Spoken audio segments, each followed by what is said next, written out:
96.1. If you want to get your confession in, text it to us. We keep you anonymous. Put the word hits with your confession and send it to 96893. Here's the first Queen City confession. I've recently lost 75 pounds, and I'm honestly so proud of myself. Congratulations. I feel amazing, more confident than I have in years. What surprised me, though, is how much more often my husband is initiating adult time lately. Way more than he has in the 10 years we've been together. I love the attention. It makes me feel sexy and desired again. But there's a little voice in the back of my mind that keeps asking, did he not love how I used to look? It's a weird mix of emotions. I feel empowered, but also a little hurt.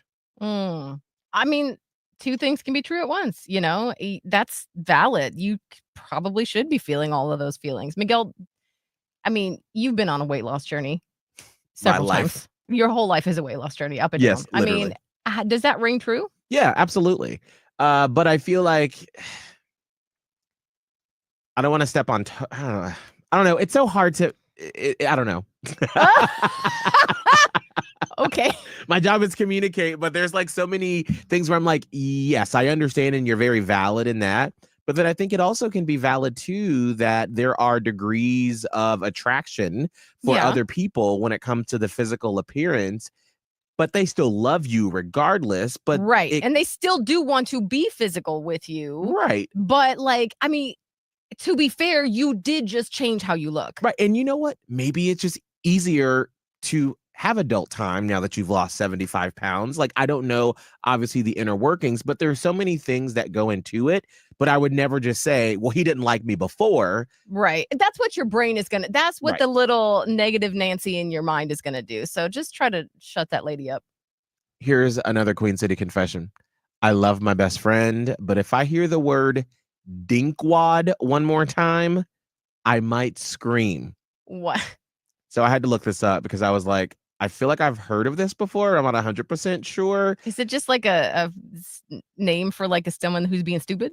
No, this is a family that is double income, no kids with a dog. That is what a dinkwad is. I'm sorry, say it again. Double income, no kids with a dog. That's enough now. So anyway, do we need acronyms for everything? Because do you want to be known as a dinkwad? Really? Hold on, let me finish. I love my best friend, but if I hear the word dinkwad one more time, I might scream. She and her fiance are constantly bragging about how amazing their life is. Double income, no kids, just their dog. Which cool, live your life. But it's getting insane. They treat their dog like it's a toddler. Cancel plans if the dog seems anxious. Take PTO for dog bonding time. But what really pushed me over the edge, they bailed on my birthday party because their dog looked sad when they were getting ready to leave. Am I just bitter, or is this completely out of hand? You asking the wrong people, friend. They're out of control. That is ridiculous. I'm sorry. That's ridiculous. Like, our dog is a member of our family. I was just thinking this last night as we were all of us, me, my daughter, my fiance, and our dog sitting on the couch watching TV together. Yes, he does watch TV. And I was like, look at our little cozy family. He's part of the family. But at the same time, he is an animal. Okay, you can't push off your human friends and family for your animal. Like, there is a balance. Find the balance. Same. Okay. Ditto what Holly said.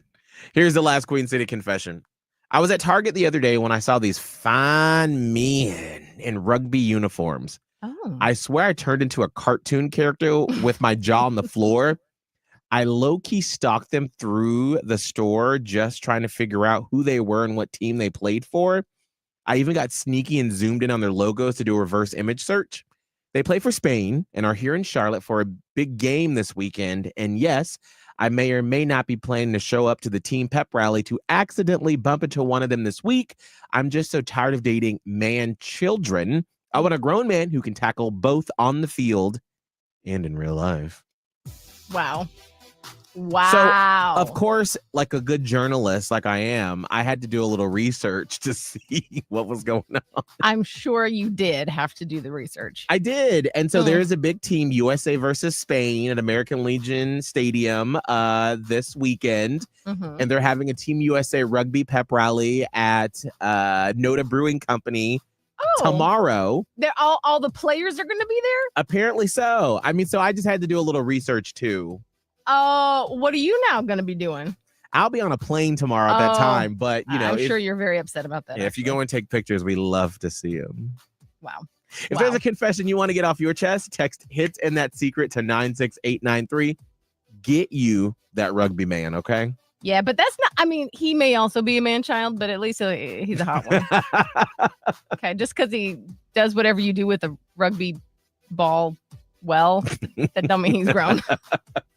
It is 7:27. It's the summer of games, and we have brought back the Hum Game. We want to get you 4 tickets to Big Time Rush at PNC Music Pavilion. So be caller 20 1844 hit 961. 1-844-448-7961. Good luck.